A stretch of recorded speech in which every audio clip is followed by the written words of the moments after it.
Great if you can have this friend of few friends or a group of friends that have got your back, and you can kind of be completely honest with and completely surrender yourself to.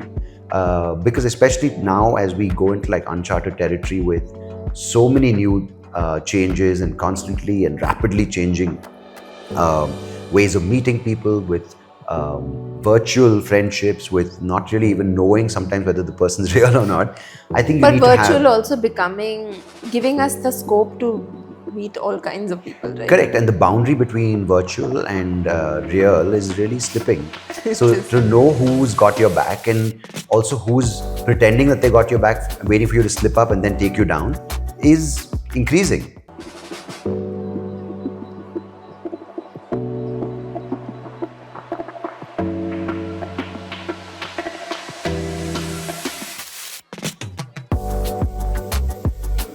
Welcome to episode 11 of the Hotspot and Wi-Fi podcast. I don't know, now the tractor's bothering me. It's like one of those sounds, once you pick up on it, it just, That's it's okay. It's like when you... He's moved down further, so he probably is Yeah, but moving further down. weird, you have tractors in cities, right? Like there's a clear distinction between cities and rural in other parts of the world. But here it's like in the middle of so-called urban life. You have like... No, that's because we have this lake and stuff. No, so like they need to Yeah. do some work.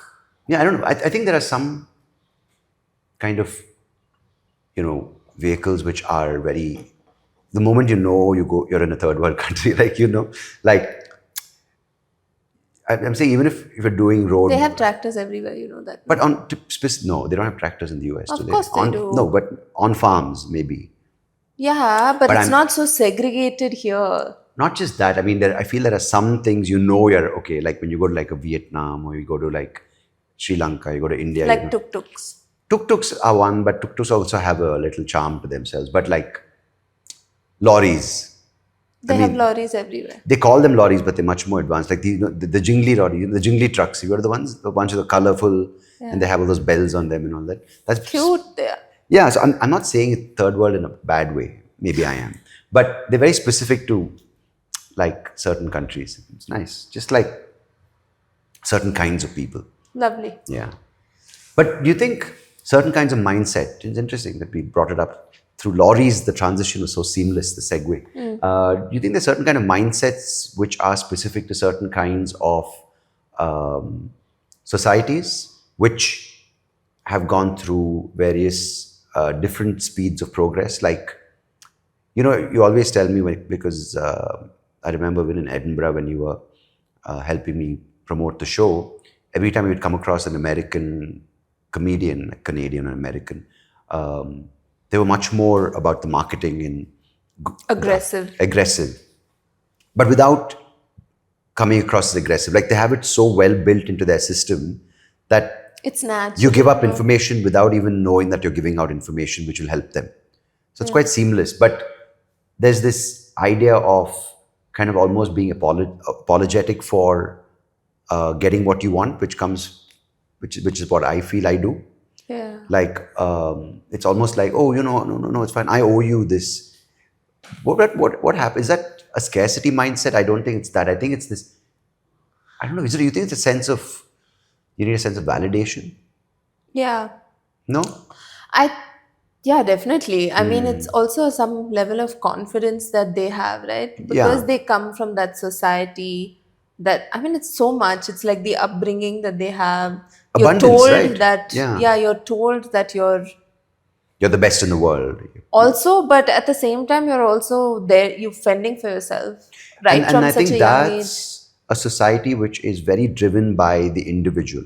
Yeah. Right? But here we still have that... We're so dependent on each other. We're a lot more Dependent, I think, is not a bad thing. I think we're so conditioned to the idea that by doing things for yourself, you're almost abandoning your family. So you kind of... No, I think it's selfishness. we don't... like, for instance, I was talking to someone recently, and they were talking about their friend who passed away recently. And this guy made it... Who's it? Vishnu's one friend who was teaching yoga at one of these colleges in Delhi, and from a really, really tough background, made it, studied yoga. I think did his masters in this, and then he was the only guy supporting his parents and his sister and his family. And then he was the night before giving a lecture in some conference. He was found dead in his room of a heart attack. Yeah, why are we hearing so much Yeah, about no, this? that's another thing which is scary, right? But I feel here when you, and I think you hear this sometimes even in the black community in No, so America. what was the point of that story? No. The thing is I feel like when you are driven entirely by an individual, you just go do it just for yourself. But here, there's an expectation of when you make it, you have to bring others along with you. So much of that is not there, especially within certain societies in America or in Europe or wherever, right? But here, there's a lot more of like, if you do it and make it, and if you don't help or give back to your family or to your extended family, you're seen as someone who let them down. I wonder if that, with that thought, right, or with that mindset, that it holds you back also. Yeah. Because you're like, okay, this person is, like, let me not do too much. Let me just take them. Do enough. Correct. Like, correct. But that's the strange thing which I've noticed, right? Here, we have that. But see, there are other amazing traits. And this is not to say this is a good or a bad trait. It's just observing what we see a lot here, right? It's almost like there is something holding you back. But while there is a lot more selfishness or this lack of a tether to your family in the US, you also see some of the most amazing philanthropists, the amount of people giving back. Here you don't. Like I was just talking to someone, you only, Me? about the number of people we know who are quite well-to-do, whether it's people from industry or people from land or people from even the newer venture capitalist space or whatever. Very few give back. And if they do give back even a small amount, they want recognition for it. But that person that we were talking about is also giving back. Maybe that one example, but very few give back. Yeah. At least now it's changing because there are a lot of people who do the actual work. But I'm saying the amount people give back, percentage-wise to the amount of their real wealth, a lot more I don't know what that is. I mean, I don't think it's a statistic that we know of. Yeah, we know of, but you see a lot more people like writing off their entire inheritance to, a cause. Yeah, but it doesn't have to be so large. I don't No, like think look so. at that guy, that Patagonia guy. Yeah. What he's done, what he's written off for climate change, I think, and 80%, 90% of Patagonia's but profit. That's a lot of, there's a lot of... media hype, or maybe... No, there's more to it than just that. Okay, maybe.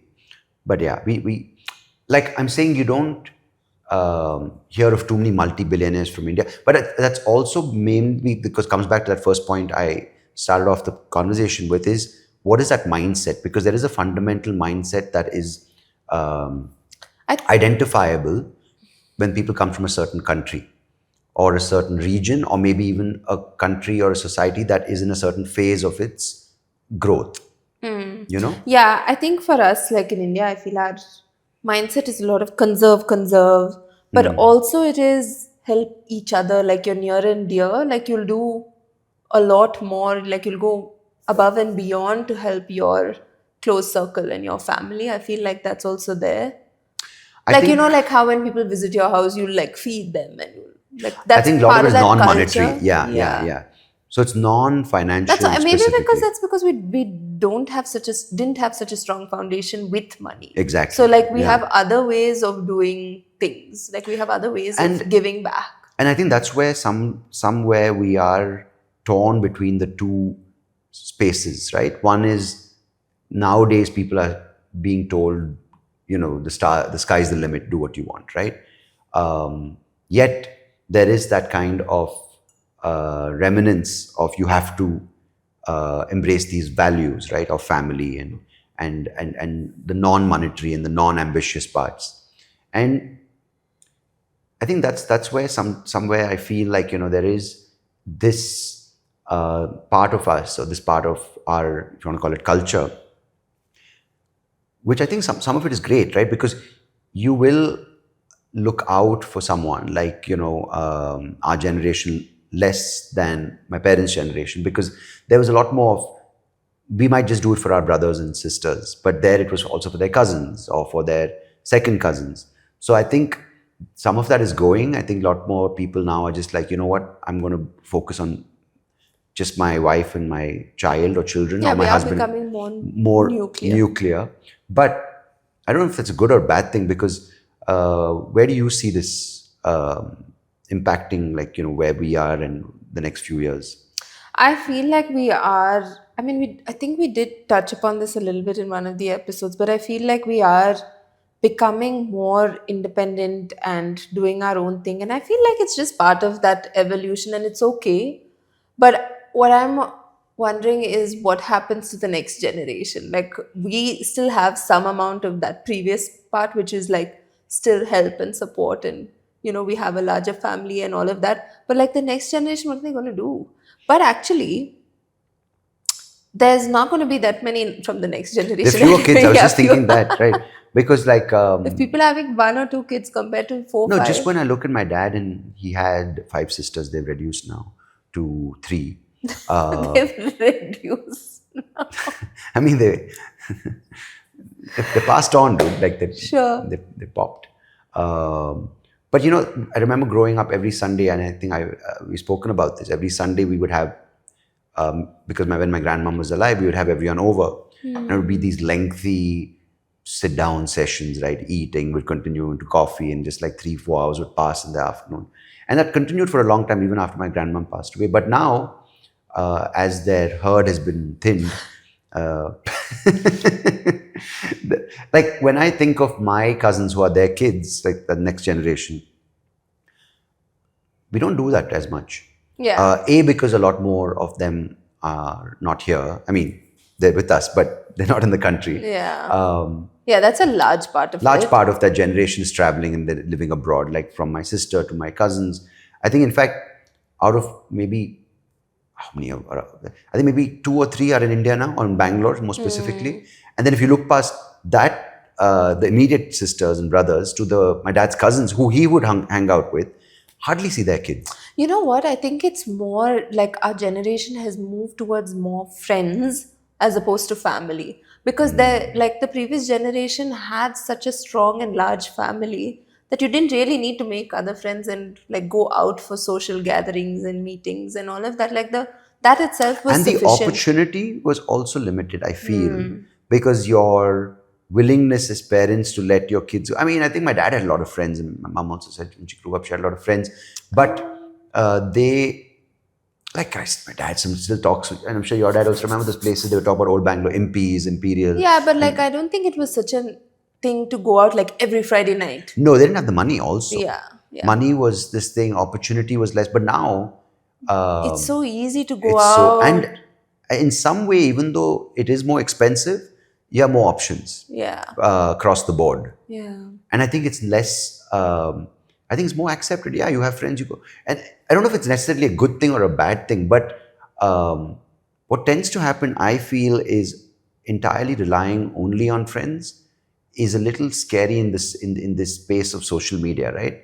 Because then there's a lot of peer pressure, and there's a lot more need to be online and continue the offline relationship with your friends, because there's no break from it.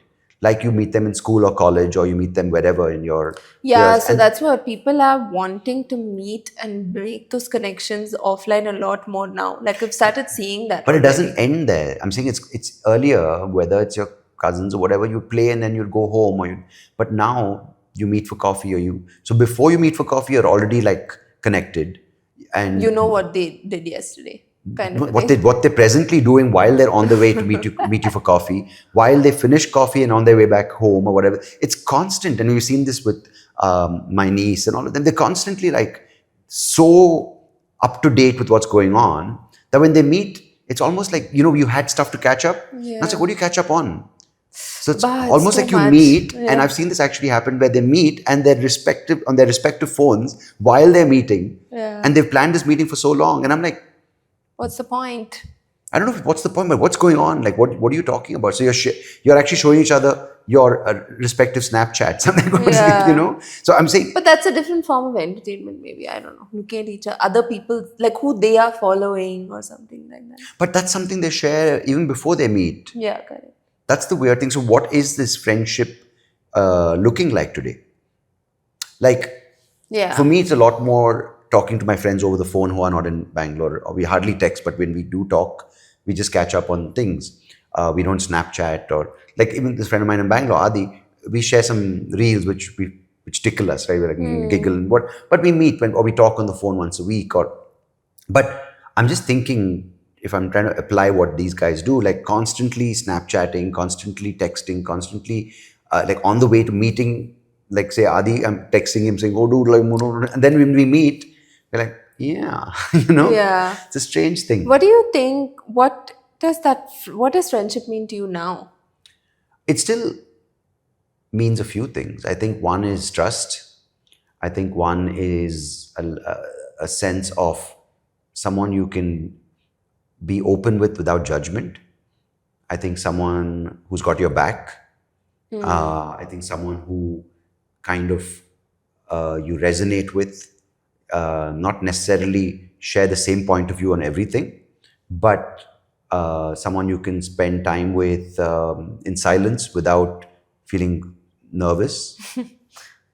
And I think, of course, someone who is who understands you. And you know what? And if you have friends like this, you're lucky because there are so many people out there that are struggling to have friends, especially like if you move to a new city or like even with us, right?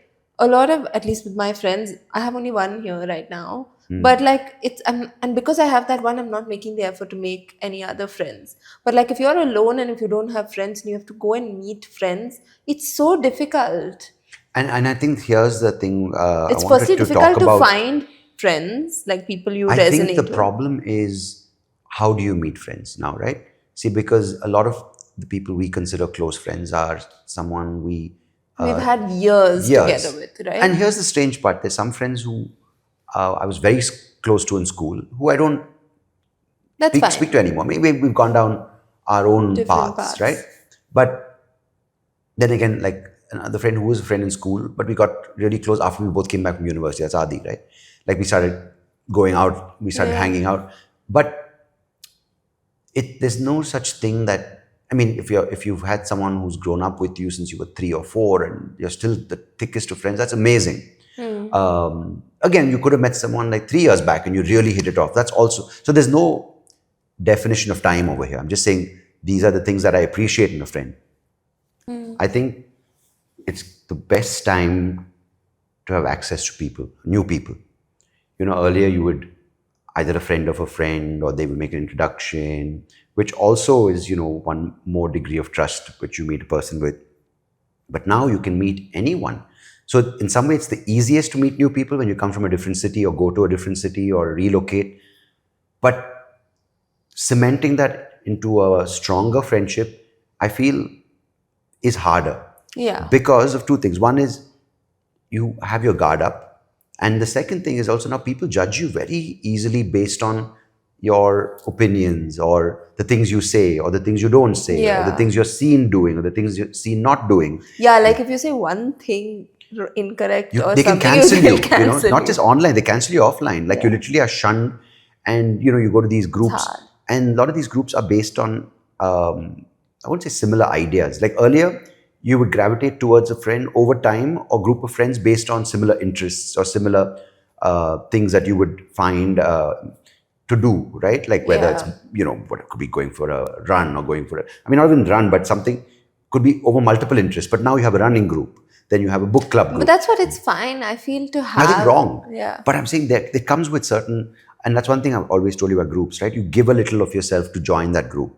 And the point now is that so much virtue signaling, if you want to call it, that if you don't always show up with that same version of yourself, you're not accepted anymore. I think you're right about that. Like if you're not shown up, if it's a long gap between meeting this group and if you're not performing as you would Yeah. previously, then you're not accept it anymore. Yeah, Yeah. yeah, that makes sense. But like for example, when I was in New York and studying there, I felt like, and I was probably younger also, which is why I was thinking like in this very young juvenile way. But basically, I felt like, oh, I already have these strong friends. So in my head, I was not making enough of an effort to make strong friends.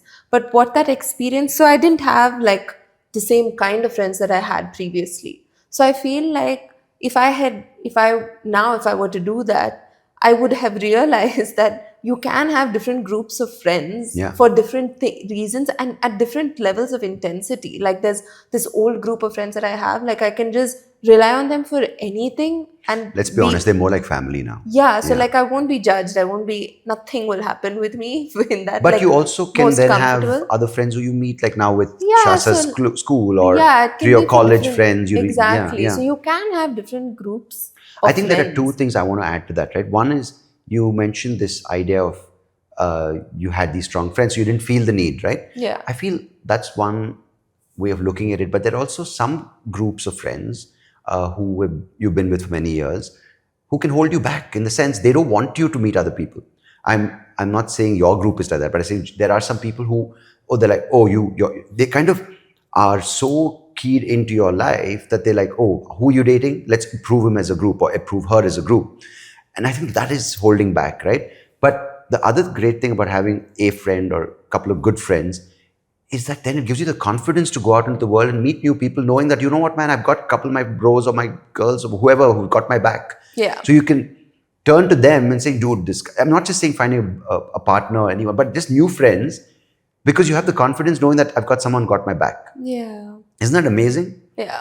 Because many people are scared to be themselves, because knowing that if they are quote unquote authentic, they might lose these new connections. Yeah, I feel like there's that, what is also missing is compassion, that we're all kind of human. We do Yeah. make mistakes and we can think differently. Like it's almost as if you don't think like us, so No, you and you know. would like and I told you this, right? I've never been, and I don't like cliques. I don't like groups, because I feel there is a certain initiation that is involved to be a part of it, and you have to kind of conform to certain rules, unwritten rules of that group, right?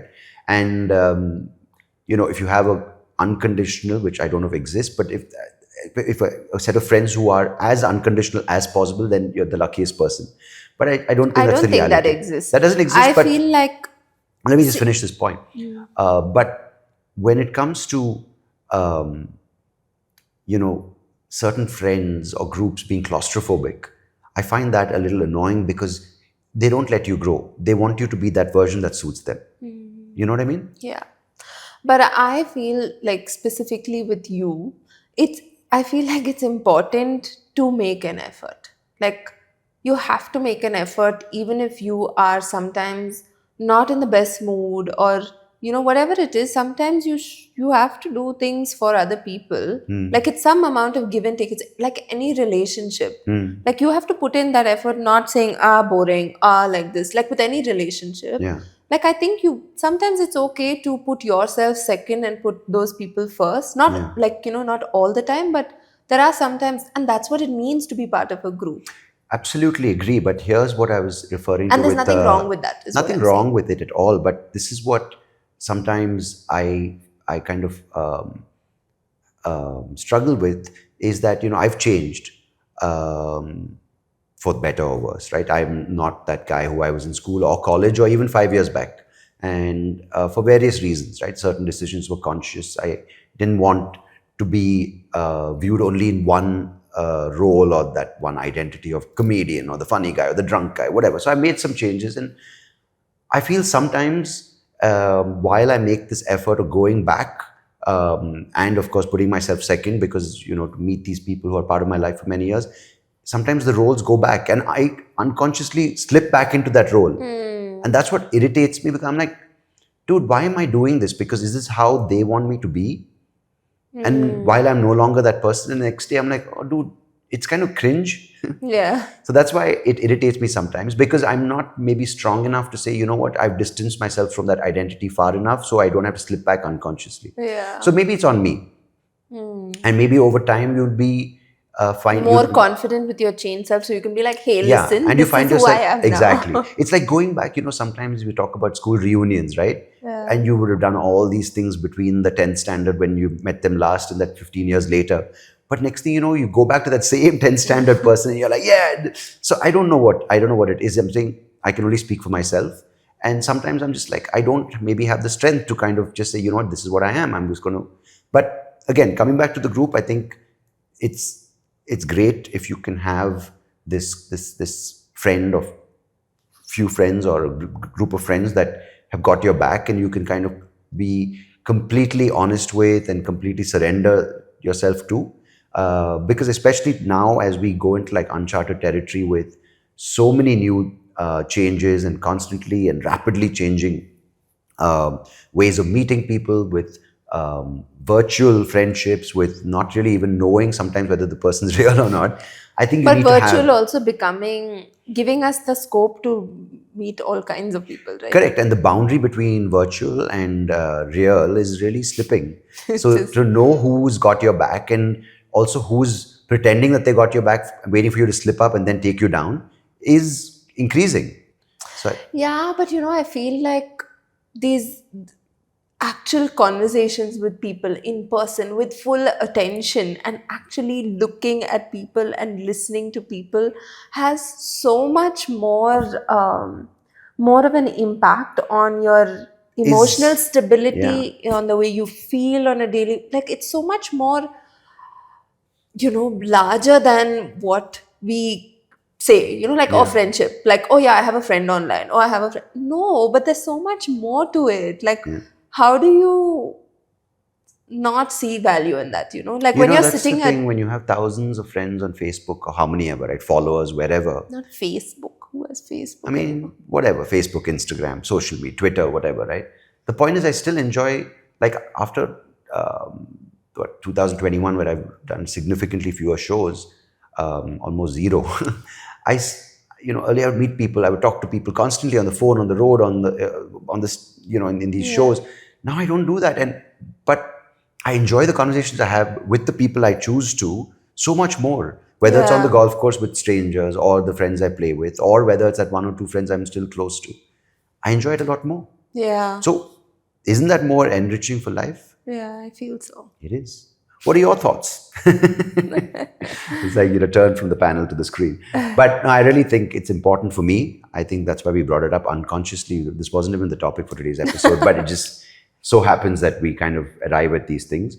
But yeah, I think Nivi and Yeah. I would love to hear from you about what your um, approach to this is, but making new friends or kind of growing in old friendships. And What friendship means to you? yeah, so do stay in touch with us in the comments, or you want to reach out to us. And I don't think I don't think anyone has the time for No, email. like So comments just or comments on YouTube, or wherever you watch the reel, or the entire episode. So I appreciate it as always. Nibs, you have anything to say to them before we leave? no, I think that's it. Yeah. Thank you so much for listening. Till next time.